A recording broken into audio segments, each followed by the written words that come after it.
Hello and welcome to Queendom TV. Today, guys, I'm going to be finally introducing the Fifth Harmony series to the channel. Now, a few of you guys actually have come up and said you wanted to talk about this, and boy, were you guys right. And was this necessary? Because I have discovered some crazy things. So if you want to join on this crazy ride, feel free to subscribe if you've enjoyed this video, and check out the new playlist that's going to be on my channel with all the videos talking about Fifth Harmony. Today, we're just going to be introducing the subject, although there's so many different areas that I want to go into about this based on the research that I've done. But we're going to start today just introducing the subject and talking about how it all started. So for those of you who don't know, Fifth Harmony all auditioned, I believe it was for X Factor. Yeah, X Factor in, in 2012. They were initially, now the interesting thing about this, just to get into it already for those of you on my channel, is as I touched on, Demi Lovato and Britney Spears were both judges when this took place. And the interesting thing about this, in my opinion, is the fact that look where Demi Lovato and Britney Spears are now. Demi Lovato has been through a lot and has now recently come clean about a lot of stuff that she had going on behind closed doors. Also, we now know that Britney Spears, when she was on the show, was actually heavily drugged up as a result of her father and this conservatorship and everything. And you can tell, like, when I was watching the girls' auditions again, I was like, whoa, you can actually see that, like, they're not doing okay. Like that Britney was not all there, like, as she needed to be, which is kind of sad, you know, to see. But again, I just thought to myself, I wonder if, based on the stuff I've mentioned about both of them, which you guys can check out my videos discussing them on my channel, feel free to check out those videos because I talk more in detail about them and what's happened with them. But one thing that's really fascinating, the thing that fascinates me, is I wonder what they were thinking, like if they were wondering how much it was like when they were younger, when they were starting out, when they wanted to have their big break, and obviously them now living in the reality. At that point, we didn't know what their reality is yet, but I wonder if how they were feeling deep down watching that. And it made me kind of emotional actually watching it. I would like, because I was thinking, you have the girls who are probably there performing for these two, thinking, oh my gosh, you guys are like my heroes. I grew up watching you. I grew up seeing you. You guys probably inspired me somehow. And wanting to just everything to be like the life that they're living. Meanwhile, the life that they're living, they're probably thinking, oh my gosh, this is us. Or they could be thinking, this is how I was. This is what happened before I got into all of this. I remember when I was so excited and innocent and whatnot and what have you. So that to me was really fascinating, that they were the ones who were judging with Fifth Harmony and everything when they auditioned. So they all auditioned, they were all eliminated and then called back because apparently Demi and Simon called them back. That's according to Simon Cowell's words. Now, personally, I kind of feel like that's staged. I feel like a little bit like I feel like they knew they were going to call the girls back. Because when I heard the girls singing, I was like their auditions, I was like, did you really turn them away? Like, because you didn't think, like, you must have believed that they could actually sing. Like, I don't know. I'm just not buying the whole story that like they turned them away and then they changed their mind after the fact. I feel like they prepared to do that, and I feel like he lied, if you ask me. That's just my opinion. Yes, it might be my opinion, but that's how I feel. I feel like, first of all, they were so talented. How did not one of them get called in, and then all five of them get selected? Seems a bit fishy to me. And he went out of his way to actually say, when I say out of his way, I mean he chose to use to actually say this. He could have just said nothing. He was like, yeah, it was honestly, he's like, oh, it was honestly just like a 5-minute decision. Like, why did you feel the need to say that? Like, you knew what you were doing. And I feel like there's a bigger conspiracy going on here, if you ask me, guys. And I'm going to talk about this in another video, because the more I look into all of this stuff to do with these shows, and also the fact that I know the origin of all this stuff, as I've mentioned previously, about how this all started because of the Spice Girls, all of these girl group, a lot of these talent shows.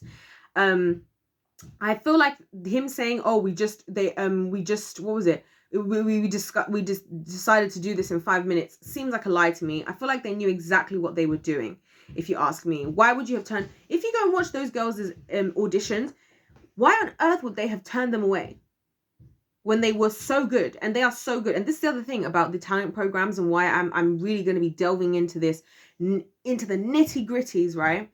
Is why is it on these talent programs, right? They are looking for talent. There's a lot of people in the industry who are there because, not necessarily because of their talent, right? There's also this thing called industry plants, which if you guys want me to talk about that as well, let me know in the comment section. We can talk about industry plants. But there's also this thing called industry plants. And industry plants are kind of like how the industry, you know, kind of puts people they think people will like that are going to be successful, as opposed to the people who come out of their way who are already talented. And sometimes industry plants are talented, but also sometimes they're not.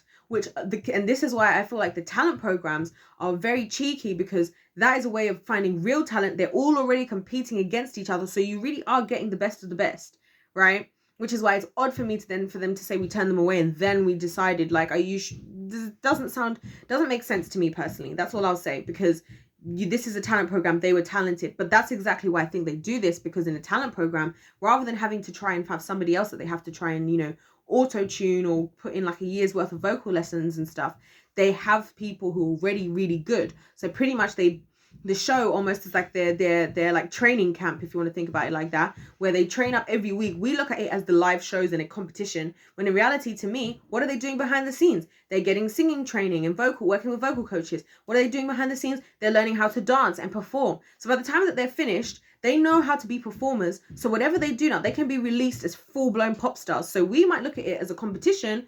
I'm starting to see it more as like a training camp for them to build their pop stars and see what they think, and have a way to like because one thing that I noticed from the contracts, which you guys have to check out the contracts videos, but one of the things I realized from the contracts, right, especially like the X Factor, etc. contracts, is that they don't, the whole time you're in the competition, you have no right necessarily to say that, like, oh, I was, like, you know, even taken off unfairly or whatever. There's a clause in one of them, I think it's the X Factor contract, where it's like you can't the decisions that are made are final, and that's that, or whatever, right? So pretty much to me, that's suggesting that, well, even if you don't do well, like you being in the show is like a perfect way for like the people in control, like the Simon Cowells and his labels and the other labels or whatever who are involved, to test you out without having to invest in you, which is and sign a contract with you, but you've signed contracts with them, right? And that's exactly why these talent shows started in the first place, because of the Spice Girls. Because what did the Spice Girls do?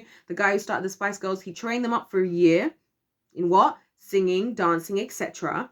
Then when it came time to put them out into the world, they didn't have a contract with him because he wasn't smart. And so they went and did their own thing. And so that's why he started the talent shows. So to me, the talent shows, how they are now, perfectly solve that problem. Find the talented people, train the talented people. They're in contract to you, but you're not in contract to them, right? And you don't care because you're too busy being sold the idea that, oh, this is a competition where I'm going to get my dreams, I'm going to sign a label. You think this is all benefiting you.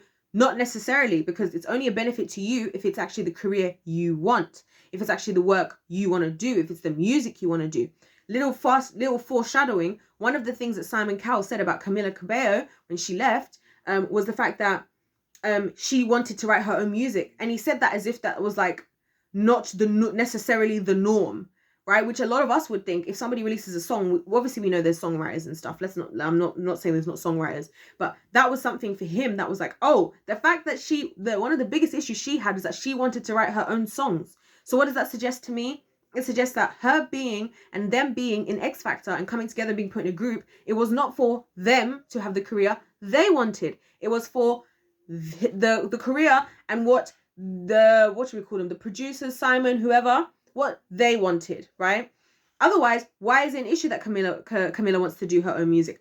Why is it an issue that she wants to songwrite? Let her songwrite. Surely the fans would love to know that she songwrote. And that's why even that song Havana, that went Matt Wild, she wrote that song, you know, or co-wrote that song or whatever. So just to highlight how even at these early stages, there are so many signs as to why I feel like down the road, things don't go the way we want. We find out that the people that we support, the celebrities, the stars, are not happy, are having high mental health issues, and it's all the industry. And yet the industry is thriving. Why? Because they're doing exactly what I said in my other video, the music business strategy: use, abuse, dispose.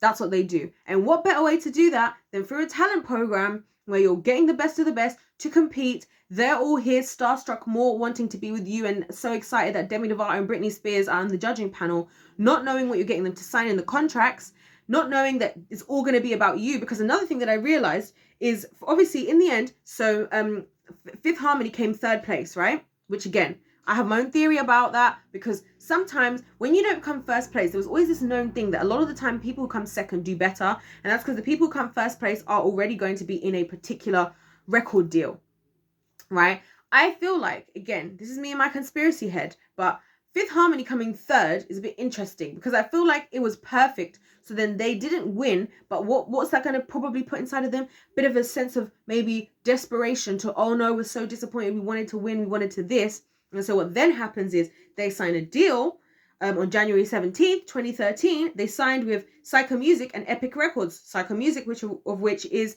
Simon Cowell's music thingy-mabobby anyway.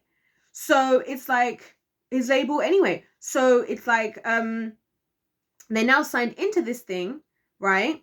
And again, what I noticed was that once they then went on to start releasing their first EP, right? Now is when they became Fifth Harmony. Prior to that, they were just great singers. They did different songs and I liked their vibe.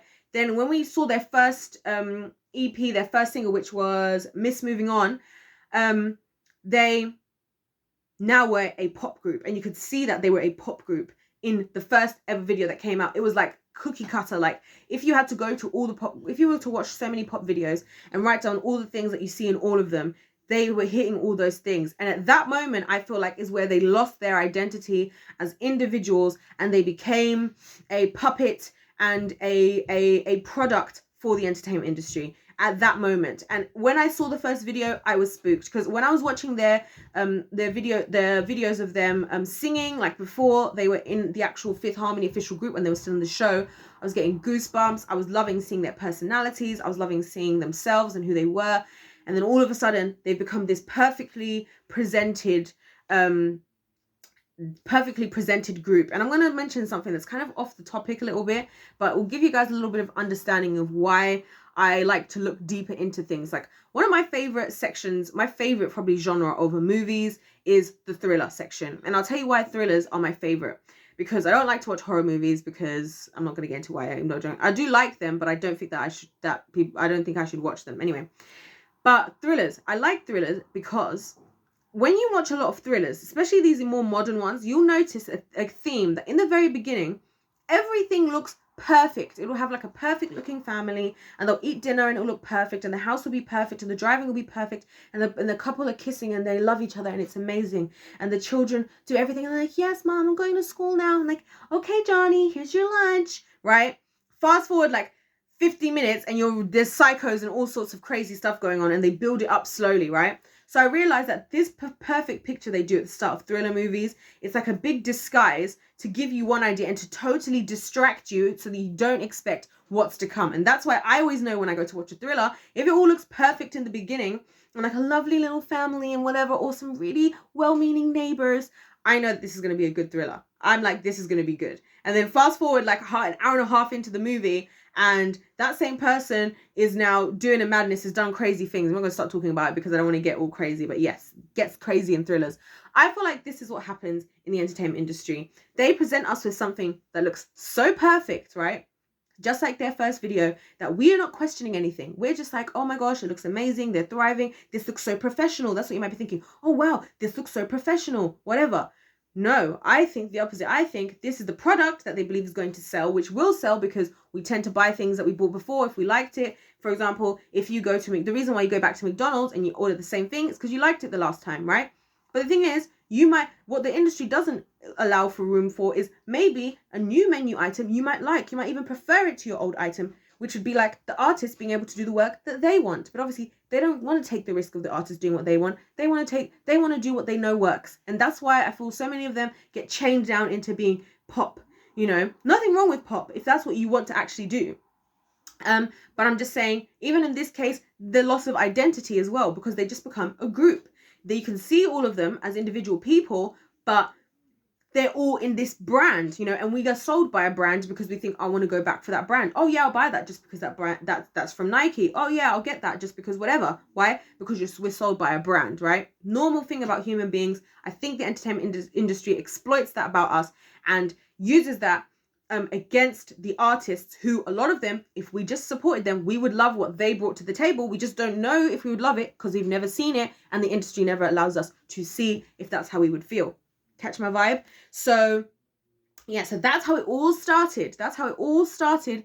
And since then, you know, things have gone on. There's a few interesting things that I want to highlight. For example, I've written down here how, you know, Sledgehammer, one of their songs, was actually written by Meghan Trainor, which is really interesting. So you guys let me know, just to say, if you guys let me know if you want me to talk about that, because Meghan Trainor is all buddy with Lou Taylor, and Meghan Trainor also doesn't like Britney Spears. So is she somebody else we need to talk about? You guys let me know.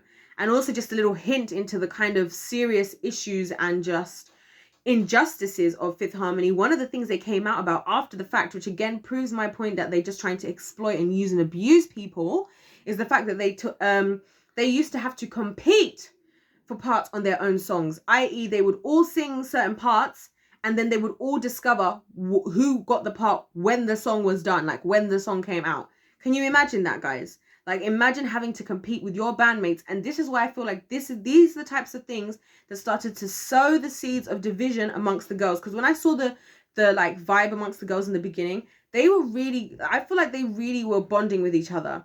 And I really feel like what happens a lot of the time in these groups, and this is why I'm going to be talking about this as well, is because of the nature of the industry creates division amongst people in groups and stuff, because they're not concerned about looking after you and you thriving and you being okay. They say that with their mouth, and as I always say, I could say that I'm white, doesn't make me white, right? That's always the example I use.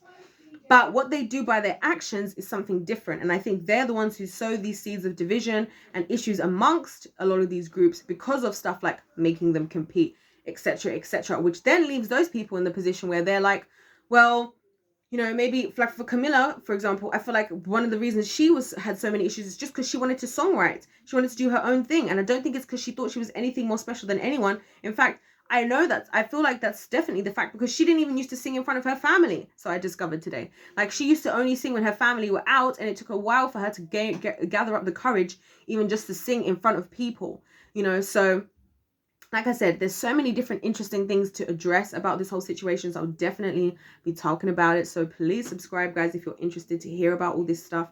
It's all a bit crazy. It's all a bit fun.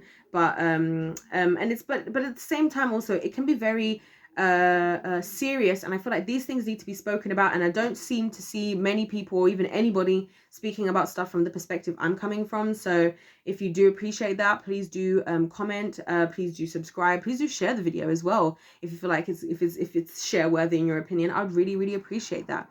And let me know if there's any specific things about the Fifth Harmony that you guys wanted me to address. I've got so many ideas already, and there's so many to come. Other than that, God bless you all, and I'll see you in my next one. Goodbye.